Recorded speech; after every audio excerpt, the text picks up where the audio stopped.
Rule first. Nouns in plural form with plural verb.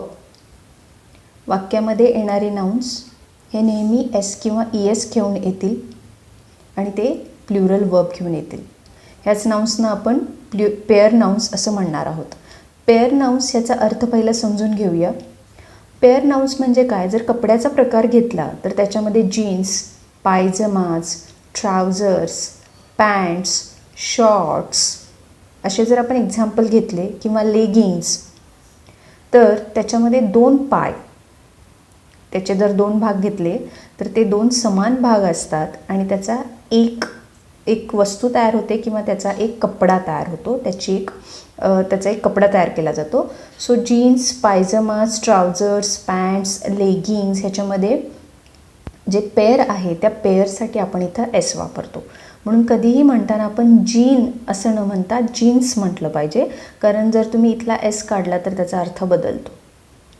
So हे जे nouns आहेत ते सेंटेन्समध्ये किंवा ऑलवेज ते प्लुरलमध्ये असतात. सेंटेन्समध्ये येताना ते प्लुरल वर्ब घेऊन येतील आणि त्यांच्या अगोदर येणारा जो डिटर्मिनर आहे तो कधी द असेल तर कधी दीज असू शकतो. ओके, सो हे झालं कपड्यांच्या बाबतीत. इन्स्ट्रुमेंट्स जे आहेत लाईक सीझर्स, कात्रीची दोन टोकं, किंवा बायनॉक्युलर्स दोन भिंग दुर्बिणीची, किंवा ग्लासेस, स्पेक्टॅकल्स जर म्हटलं किंवा गॉगल्स म्हटलं तर त्याच्यामध्ये दोन काचा असतात, त्याच्यामुळे दोन भागांपासून बनलेला एक वस्तू. म्हणून हे सगळं जे आहे ते काय आहे? पेअर नाउन्स आहेत आणि हे नाउन्स प्लुरल फॉर्ममध्ये असणार आहेत आणि प्लुरल वर्ब घेऊन येणार आहेत.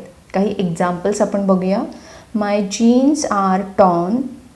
जीन्स नंतर आपण वर्ब आर वापरलेला आहे, so this is the correct one.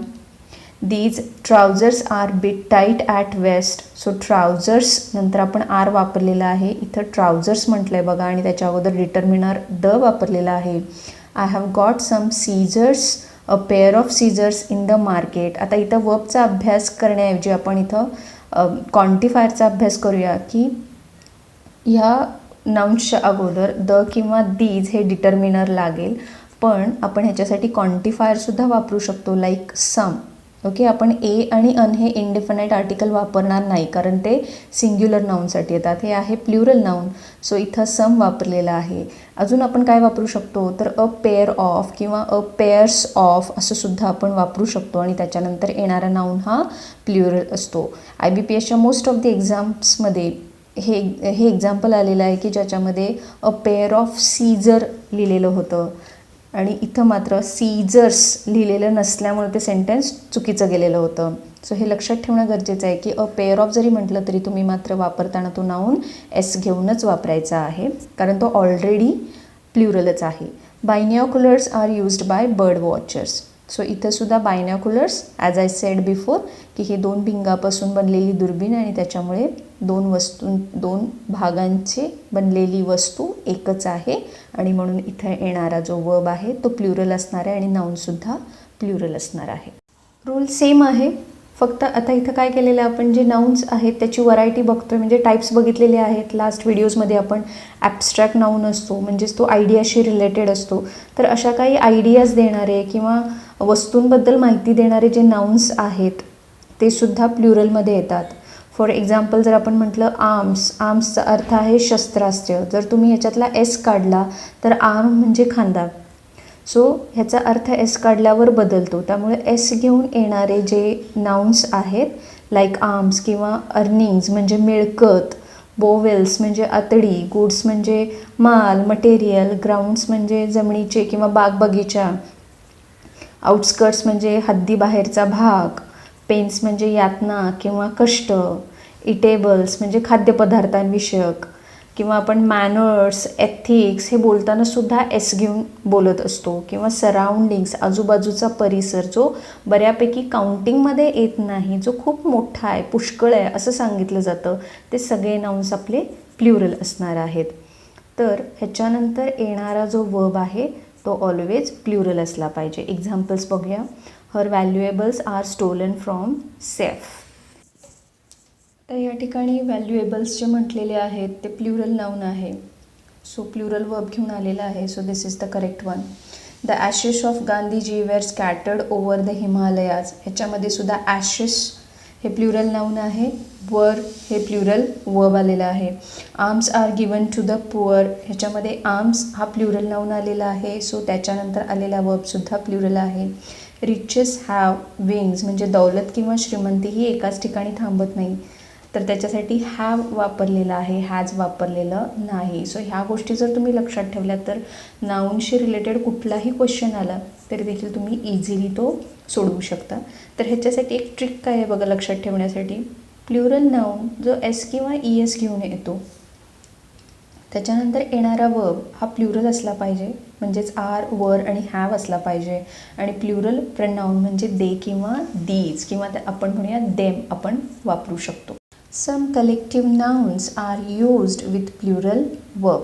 काही कलेक्टिव्ह नाउन्स असे आहेत जे प्लुरल वर्ब बरोबर वापरले जातात. म्हणजे आपला पहिला रूल जो आपण बघितला त्याच्यामध्ये नाउन्स प्लुरल होते म्हणून आपण प्लुरल वर्ब वापरत होतो. आता इथंसुद्धा कलेक्टिव्ह नाउन्स आणि ते पण थोडे आहेत जे नेहमी प्लुरल असतात आणि प्लुरल वर्ब घेऊन येतात. तर ते कुठले आहेत बघूया आपण.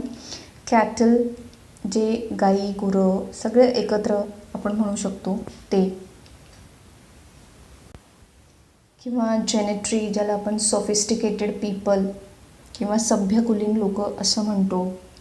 ओके, तर ही आहेत. किंवा आपण पिजेंट्री घेऊया म्हणजे शेतकरी वर्ग असू दे. पोल्ट्री म्हणजे पाळीव पक्षी, बदके, कोंबड्या वगैरे ह्यांच्याशी रिलेटेड हा शब्द आहे. क्लर्जी म्हणजे चर्चमधले जे धर्मगुरू म्हणूया आपण तो वर्ग असू दे. किंवा पीपल सगळ्या समूहाचे लोक ह्या ठिकाणी येतील. मेजॉरिटी म्हणजे जास्तीत जास्त जे आहे ते. फोक म्हणजे लोकांशी रिलेटेड. आणि नेक्स्ट आहे वर्मिन म्हणजे शेतामध्ये जे अपायकारक प्राणी येतात, उंदीर, घुशी ह्यांच्यासारखे, तर ते वर्मिन. सो ह्या सगळ्या कलेक्टिव्ह नाउन्ससाठी वापरला जाणारा वर्ब हा नेहमी प्लुरल असला पाहिजे. सो इथं काय सांगितलं बघा, एकवचनी दिसणारी नामं पण ती कशी आहेत, समूहदर्शक आहेत. ती नेहमी अनेकवचनीच असतात व वाक्यात अनेकवचनी क्रियापद आणि सर्वनाम घेतात. म्हणजे ह्या वर्डनंतर कुठेही एस लागलेला नाही आहे. बघा, कुठल्याही वर्डनंतर एस लागलेला नाही आहे तरी देखील हे नाउन्स प्लुरल आहेत. एक्झाम्पल्स बघूया. The cattle are going to be sold with the farm. ह्याच्यामध्ये cattle are, this is the correct one. इथं एस लागलेलं नाही आहे किंवा इथं इजसुद्धा लिहिलेलं नाही आहे, त्याच्यामुळे cattle are the right answer. Vermin are, इथंसुद्धा वर्मिन नंतर आर वापरलेला आहे. तुम्ही आर वापरू शकता, हॅव वापरू शकता किंवा वर वापरू शकता. The clergy were praying. So clergy आपला कलेक्टिव्ह नाऊन आहे जो प्लुरलमध्ये असतो म्हणून त्याच्यानंतर वापरला आहे were. Indian people are crazy about cricket. So people त्याच्यानंतर येणार are. So this is the correct one. आता हे लक्षात ठेवण्यासाठी आपण काय करायचं आहे बघा. प्लुरल नाऊन आहे जो एस किंवा ई एस घेऊन येत नाही. इथं दिलेल्या कुठल्याही नाऊन नंतर एस किंवा ई एस आलेला नाही आहे. सो असा नाऊन जो एस किंवा ई एस घेत नाही आहे तो कलेक्टिव्ह आहे. त्याच्या अगोदर आपण द लावू शकतो, ओके, किंवा सम लावू शकतो. ज्याचा वर्ब कसा असणार आहे, प्लुरल असणार आहे. म्हणजेच काय, आर, वर आणि हॅव असणार आहे. आणि त्याच्यानंतर येणारं प्रोनाऊनसुद्धा दे, देम, दीजमध्ये जाणार आहे. हे जर लक्षात ठेवलं तर हा तुमचा रूल अगदी परफेक्ट होऊन जातो. Now will study the rule 3. Rule 3 मध्ये 3 कॉलम्स केलेले आहेत बघा. एका कॉलममध्ये लिहिलेले आहेत फ्रेजेस, दुसऱ्या कॉलममध्ये लिहिलेले आहेत काउंटेबल प्लुरल नाऊन आणि तिसऱ्या कॉलममध्ये लिहिलेले आहेत वर्ब्स. आता ह्याच्यात लक्षात ठेवायची गोष्ट खूप सोपी आहे बघा. फ्रेजेस हे वाक्याच्या सुरुवातीला येणार आहेत, म्हणजे वाक्याची सुरुवातच ह्यांनी होणार आहे. त्याच्यानंतर जो येणारा नाऊन असणार आहे त्याच्या बाबतीतला हा नियम आहे. काय बघा, ईच ऑफ ही जर फ्रेज वाक्याच्या सुरुवातीला आली, ईच ऑफ द बुक्स और each of these books is good, is better और इज गुड टू रीड असं आपण म्हणू शकतो. ह्याच्या ठिकाणी तुम्ही कोणताही वर्ब वापरू शकता, इज, हॅज किंवा वॉज. फक्त लक्षात एकच गोष्ट ठेवायची आहे की ईच ह्या वर्डनंतर जर ऑफ लावला असेल तर येणारा नाऊन हा नेहमी प्ल्युरल असणार आहे. आपण बुकला इथं एस लावलेला आहे. आणि त्याच्या पुढे जाऊन सांगायचं झालं सब्जेक्ट वर्ब ॲग्रीमेंटमध्ये, तर येणारा वर्ब हा मात्र सिंग्युलर असतो. तो पार्ट आपण नंतर छानपैकी क्लिअर करूयाच. आता आपण नाऊनकडे कॉन्सन्ट्रेट करूया. आता हे असे कुठले वर्ड्स आहेत किंवा कुठल्या फ्रेजेस आहेत ज्यांच्यानंतर येणारा नाऊन हा प्ल्युरल असेल? तर इथं दिलेल्या सगळ्या ज्या फ्रेजेस आहेत त्या प्ल्युरल नाऊन घेऊन येत आहेत. ओके, सो इथं बघा एव्हरी ऑफ माय फ्रेंड लिहिलेलं आहे. इथं आपल्याला काय लिहिलं पाहिजे? Friends. Every of my friends. One of his qualities. आता तुम्हाला वाटेल की वनबद्दल आपण बोलतो आहे, मग नाऊन प्ल्युरल कसं येईल? तर लक्षात घ्या, हा जो ऑफ आहे, ऑफ दिलेला आहे, त्याच्यामुळे इथं फरक पडतो आहे. वन ऑफ हीज क्वालिटीज म्हणजे काय? त्याच्याकडे भरपूर क्वालिटीज आहेत. He is kind, he is honest, he is trustworthy असं आपण म्हणूया. He is hard worker. अशा जर समजा त्याच्या 4 क्वालिटीज आपण घेतल्या तर त्यातली एक क्वालिटी, 4तली एक क्वालिटी. ओके, आणि त्या एका क्वालिटीबद्दल आपण बोलतो आहे, पण त्याच्याकडे क्वालिटीज किती आहेत? 4 आहेत. आणि म्हणून इथे येणारा नाऊन हा प्ल्युरल असला पाहिजे. आणि इथं मात्र वन लिहिलं तर ते योग्य आहे. सो वन ऑफ नंतर येणारं नाऊन जे आहे ते कसं असणार आहे? प्ल्युरल असणार आहे. पण ते नाऊन पण कसं आहे बघा, काउंटेबल नाऊनविषयी आपण बोलतो आहे.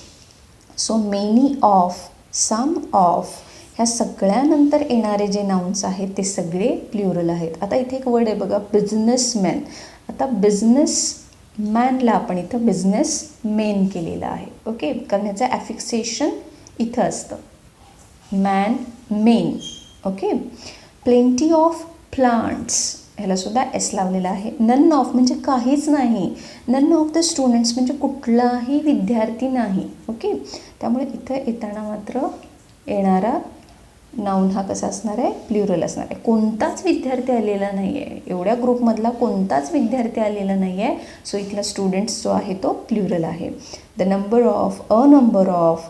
आता इथं पण the number of patients, a number of teachers, the majority of votes, all of tickets. ह्या सगळ्या फ्रेजेससाठी येणारा नाऊन हा प्ल्युरलच असला पाहिजे. हे तुम्ही लक्षात ठेवणं गरजेचं आहे. फक्त पुढचा जो ॲडिशनल कॉलम आहे तो सब्जेक्ट वर्ब ॲग्रीमेंट सेटचे जे क्वेश्चन्स आहेत त्याच्यासाठी खूप महत्त्वाचा आहे आणि हा तुम्हाला त्या ठिकाणी युजफुल ठरणार आहे.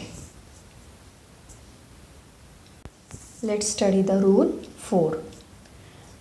Nouns used generally in the singular though ends in s. बघा, मगासपासून आपण जे रूल स्टडी केले त्याच्यामध्ये काही नाउन्स एस घेऊन येत होते, काही नाउन्स एस घेऊन येत नव्हते, पण ते प्ल्युरल समजले जातात. त्यामुळे आपण त्याच्यानंतर येणारं क्रियापद आणि प्रोनाउन हे प्ल्युरल घेत होतो. आता इथं काय आहे बघा की इथं असे काही लिस्ट दिलेली आहे नाउन्सची जे एस घेऊन येतात. ओके, म्हणजे ते नाऊनच एच शिवाय कंप्लीट होत नाही. म्हणजे एस लावावाच लागतो त्या नाऊनच्या शेवटी, पण तो नाऊन कसा आहे? सिंग्युलर आहे. आणि आपला बेसिक रूल काय आहे बघा ग्रामरचा? Singular noun plus singular verb. Sentence structure कसं जातं? नाऊन सिंग्युलर असेल तर वर्बसुद्धा सिंग्युलर जाणार आहे. सो इथं महत्त्वाचं काय आहे? कुठले नाउन्स आहेत जे नेहमी सिंग्युलर असतात जरी त्यांच्यानंतर एस लावलेला असला तरी. आता त्याची मी कॅटेगरी केलेली आहे बघा. एक कॉलम केला आहे सब्जेक्टसाठी, दुसरा गेम्ससाठी, तिसरा बुक्स, मग डिझिजेस आणि थिंग्स किंवा अदरमध्ये एक ग्रुप केलेला आहे. आता आपण बघूया द नेम्स ऑफ सब्जेक्ट्स. सब्जेक्ट्सची नावं बघूया जी एसमध्ये एंड होतात, परंतु त्यांच्यानंतर येणारा वर्ब मात्र सिंग्युलर असणार आहे. सब्जेक्टचं नाव mathematics, physics, mechanics, politics, statistics, economics, stylistics असे खूपसे सब्जेक्ट्स आहेत जे एसमध्ये एंड होतात, परंतु त्याच्यानंतर येणारा वर्ब मात्र सिंग्युलर असतो. त्यामुळे हे सगळे जे नाउन्स आहेत ते कसे कन्सिडर केले जाणार आहेत? सिंग्युलर नाउन्स म्हणून कन्सिडर केले जातील. गेम्स, बिलियर्ड्स, एसमध्ये एंड होतो बघा. ॲक्रोबॅटिक्स, जिम्नॅस्टिक्स, ॲथलेटिक्स, हे सगळे एसमध्ये एंड होणारे वर्ड्स आहेत, पण तरी देखील हे सिंग्युलरमध्येच येतात. म्हणजे बिलियर्ड्स इज, अशा पद्धतीनं ते सेंटेन्स तयार होईल. बुक्स, बुक्समध्ये बघा कुठलं आहे? 3 musketeers, Gulliver travels, Arabian nights, war and peace, tales from Shakespeare. आता हे सगळे बुक्सची नावं जी आहेत ते त्यातले काही एसमध्ये एंड होत आहेत, काही अँड घेऊन येत आहेत, काही टेल्स ऑफ म्हणजे भरपूर गोष्टी असणारे. म्हणजे ह्यांचा अर्थ जर काढायला गेलं तर आपल्याला वाटतं हे एकापेक्षा अधिक आहेत, बट हे एसमध्ये एंड होत आहेत म्हणून ते प्ल्युरल आहेत असं म्हणता येणार नाही आहे. त्याच्यामुळे ते ऑलरेडी सिंग्युलर फॉर्ममध्ये असणार आहेत. 3 musketeers is a good book to read. Okay, अशा पद्धतीने ते सेंटेन्स क्रिएट होईल. डिझिजेसमध्ये बघा, mumps, measles and rickets. Okay, आता हे जे डिझिजेस आहेत ह्याच्यामध्ये सुद्धा वर्ड हा जो आहे तो एसमध्ये एंड होतो आहे, परंतु हे नाउन सिंग्युलर असणार आहे. अदर्समध्ये काय आहेत बघा, एनिंग्स, सिरीज, न्यूज, हे सगळे सिंग्युलर नाउन्स आहेत. ओके, सो कन्फ्युजन करून घ्यायचं नाही आहे. अगोदरच्या रूल्समध्ये एस घेऊन येणारी नावं होती, एस न घेता येणारी नावं होती, पण ती सगळी प्ल्युरल होती. इथं मात्र एस घेऊन येणारी नावं आहेत, पण ती मात्र सगळी सिंग्युलर आहेत. आणि ते लक्षात राहण्यासाठी स्टुडंट्स मी तुम्हाला हे कॉलम्स करून दिलेले आहेत, आणि हे जर तुम्ही लक्षात ठेवलं तर तुमचे नाउन्सचे मार्क्स पक्के आहेत. एक्झाम्पल्स बघूया. The measles has or have broken out in the town. आता इथं महत्त्वाचं काय आहे? मेझल्स हा एक डिझीज आहे ज्याचा शेवट, वर्डचा शेवट एसमध्ये होतो आहे, परंतु आपण काय म्हटलं त्याला? सिंग्युलर म्हटलेलं आहे. आणि नियमानुसार singular noun takes singular verb. So इथं काय आलं पाहिजे? Has is the correct answer. A series of matches is or are being played. A series, series हा जो वर्ड आहे तो एसमध्ये एंड होतो आहे, पण तो कसा आहे? नियमानुसार सिंग्युलर आहे. ऑफ मॅचेस, आपला मेन वर्ड कोण आहे? सिरीज. मेन नाउन काय आहे? सिरीज. आणि त्याच्यामुळे, आणि इथं पण लक्षात घ्या की काही वेळा सेंटेन्समध्ये सुद्धा आपला आन्सर दडलेलं असतं, अ वापरलेला आहे, अ सिरीज, आणि म्हणून त्याच्यानंतर येणारा जो वर्ब असणार आहे तो कोण असणार आहे? इज असणार आहे. Next, mathematics are or is easy to understand. Mathematics subject आहे, एसमध्ये एंड होतो आहे. इज सिंग्युलर आहे म्हणून इज हे वर्ब घेऊन येणार. Is easy to understand. Okay, so ह्याच्यासाठी काय ट्रिक लक्षात ठेवायची आहे बघा. एक नोट आपल्याला लक्षात ठेवायची. काय नोट आहे ती? सिंग्युलर नाउन्स असणार आहेत जे एंड्स कशामध्ये होत आहेत? एसमध्ये होत आहेत. ते आर्टिकल घेऊन येतील, अ घेऊन येतील, अन घेऊन येतील किंवा द घेऊन येतील.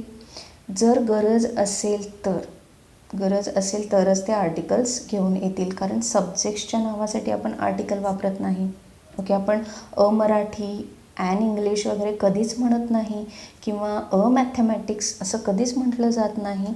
सो हे जे सब्जेक्ट्स आहेत त्याच्यानंतर, त्याच्या अगोदर कधीही आर्टिकल लागणार नाही, पण ह्यातले जे काही नाउन्स आहेत त्याच्यामध्ये मात्र आर्टिकल लागेल. Okay, the Gulliver travels, the 3 musketeers, अशा पद्धतीने आपण द लावू शकतो.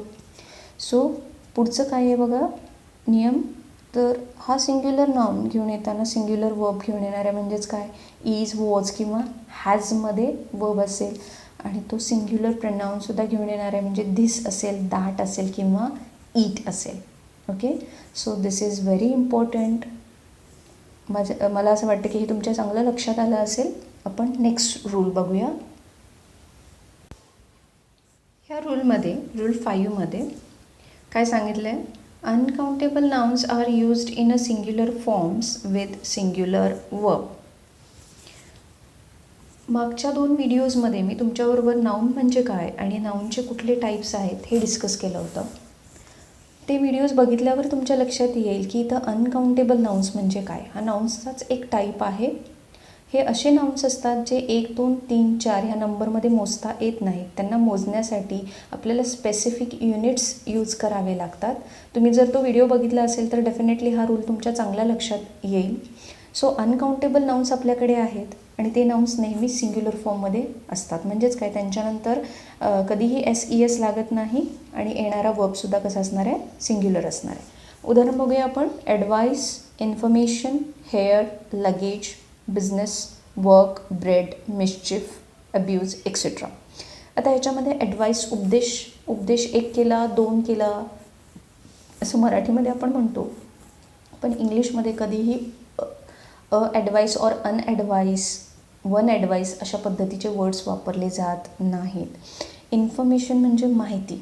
आता माहिती ही अनकाउंटेबल आहे. थोडी दिली, जास्त दिली, कमी दिली, अधिक दिली, तर ह्याच्या अगोदर कधीही अन आर्टिकल वापरलं जाणार नाही आणि येणारा वर्बसुद्धा सिंग्युलर वापरला जाईल.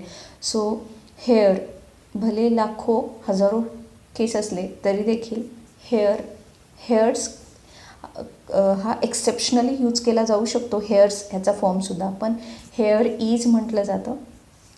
लगेज, सामान भरपूर असतं पण लगेज इज म्हटलं जाईल. Business is, work is, bread is. Okay. So हे जे सगळे वर्ड्स दिलेले आहेत त्याच्यानंतर कधीही S लागत नाही. सिनरी हा एक वर्ड आपण स्टडी करूया. सिनरी म्हणजे काय, तर आउटसाईड जे झाडं, नद्या किंवा जी निसर्ग दृश्य आहे त्याच्यासाठी आपण वापरतो हा वर्ड. मग ह्याच्यामध्ये खूपशा गोष्टींचा समावेश होतो. तरी देखील सिनरी हा वर्ड कधीही S घेऊन येत नाही. सिनरीज असं म्हटलं जात नाही. पोएट्री म्हणजे काय, वेगवेगळ्या प्रकारातल्या पोयम्स एकत्र केल्या जातात. मग सॅड असू देत, एपिटाफ असू देत किंवा लव पोयम्स असू देत, सॉनेट्स असू देत, ओके, किंवा बॅलड्स असू देत, तर त्या सगळ्या पोयम्सना मिळून पोएट्री तयार होते. पण हे कधीच पोएट्रीज म्हणून लिहिलं जात नाही आणि ह्याच्यानंतर येणारा वर्बसुद्धा इजमध्ये असतो. Poetry is. ओके. फर्निचर, आता तुम्हाला कळतं की फर्निचरमध्ये खूपशा गोष्टींचा समावेश होतो.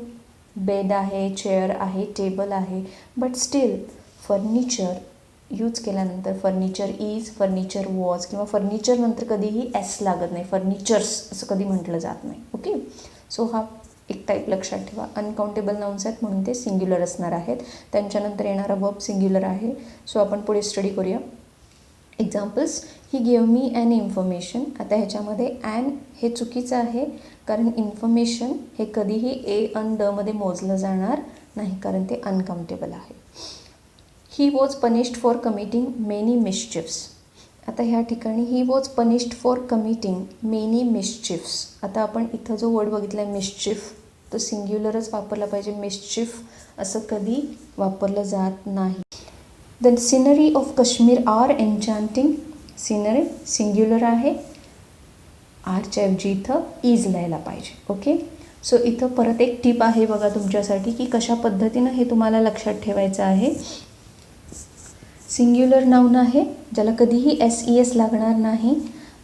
आर्टिकल घ्यायचं झालं तर तो एक्सेप्शनली द घेऊ शकतो किंवा क्वांटिफायर्स जर यूज करायचे झाले तर कुठले क्वांटिफायर्स यूज करावे लागतील.